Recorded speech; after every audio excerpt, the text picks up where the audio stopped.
Good morning, everyone. My name is Rebecca Miner. I am a singer-songwriter in Central New York. I'm a wife, mother, stepmother. Uh, Hopefully in another few years, I'll be a grandmother.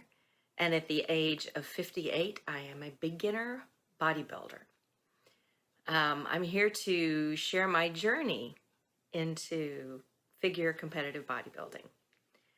You might ask why, at the age of 58, why the hell are you jumping into bodybuilding? Well, it's not a fluke. Many years ago, decades ago, back in the 80s, I was first introduced to female bodybuilding. I remember seeing the very first Miss Olympia, who was Rachel McLish. And I remember seeing her on the Phil Donahue show. Some of you might remember that show back in the day. And she had a physique that I had never seen before. She was muscular and beautiful and strong, and I wanted that. I remember as a very young child sitting on my granddaddy's lap, and he would flex his bicep, and even well into his 70s, he had this enormous bicep. And so I was always fascinated with muscles. And when I saw Rachel McLish, I'm like, that's what I want. So when I was in college, I played around a little bit with weightlifting. But time was difficult, money was difficult. And so years passed. I started to see steroids entering the sport with women. It was always, or had already been in the men's sport. But that bothered me because I wanted to see someone's physique, what they could do naturally. I've changed my opinion, about that over the years, but I want to see what people can accomplish naturally. So I sort of lost interest and I stopped following bodybuilding. Fast forward a few years to 2012, and I developed a tumor on my right ovary. Fortunately, it was benign, but I had to have a total hysterectomy. And that really changed my physical life. It pushed me directly into surgical onset of menopause. And for the first time in a very, very long time, I struggled with my weight. And before I knew it, I had packed on close to 30 pounds. I was not happy with how I looked. I physically couldn't keep up with my husband on hiking trips. And so I wanted to do something. It made me angry. So I wanted to do something. And so I started running. And I ran in 2016, my very first 5K with my son, Benjamin, and his college roommate, Nick. And it was so much fun. And so that began a series of, okay, I can do a 5K, now I can do a 10K, now I can do a half marathon.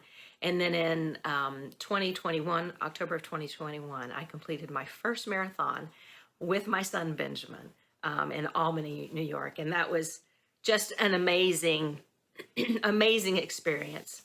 Really taught me how strong and how tough I am and how much I can overcome.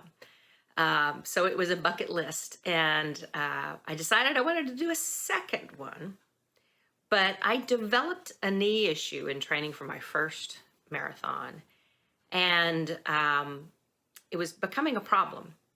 And then I was performing at a bar and restaurant in our area, and I met this lovely young woman by the name of Cassandra Grippy. And it was obvious to me that she was a competitive bodybuilder. She looked amazing, and it turns out she was actually in prep for her very first figure show. And so we got to talking, and I'll never forget, I asked her, do you compete? And she kind of did this little bit of a eye roll thing, because I'm sure she she always gets questions. And I said, no, you don't understand. I have been into this since the 80s. And I've still got books, Rachel McLish books and Corey Everson books and Arnold Schwarzenegger books. And so we got to talking, and I mentioned my difficulties with my knee, and she said, I'm a trainer and we can fix that. And so I started working with her,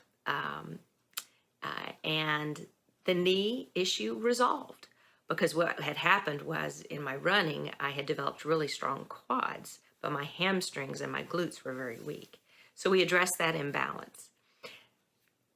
So while she was working with me to build my strength, she tapped into my secret dream of being a bodybuilder.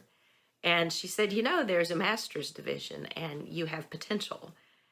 And so she said, we'll get you through this second marathon, and then we'll fully focus on the bodybuilding. And I said, I'm in.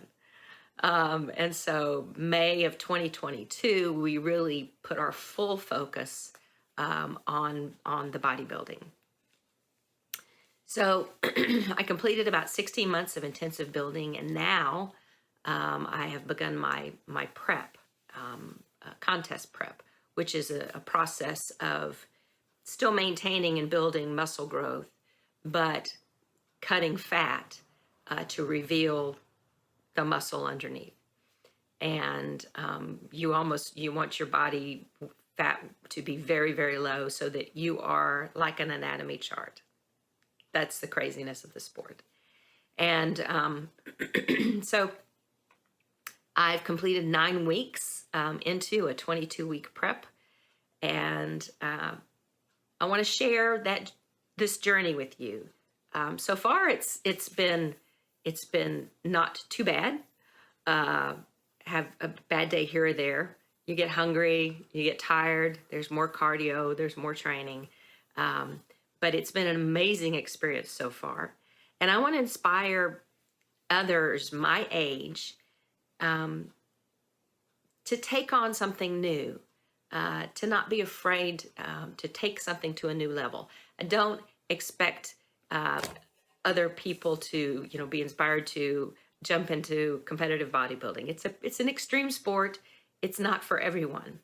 But though this process has made me feel so much more confident, so much stronger.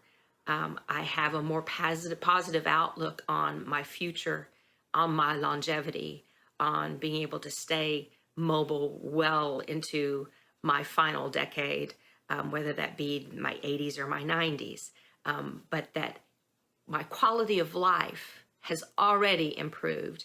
And if I keep at this, will continue to improve.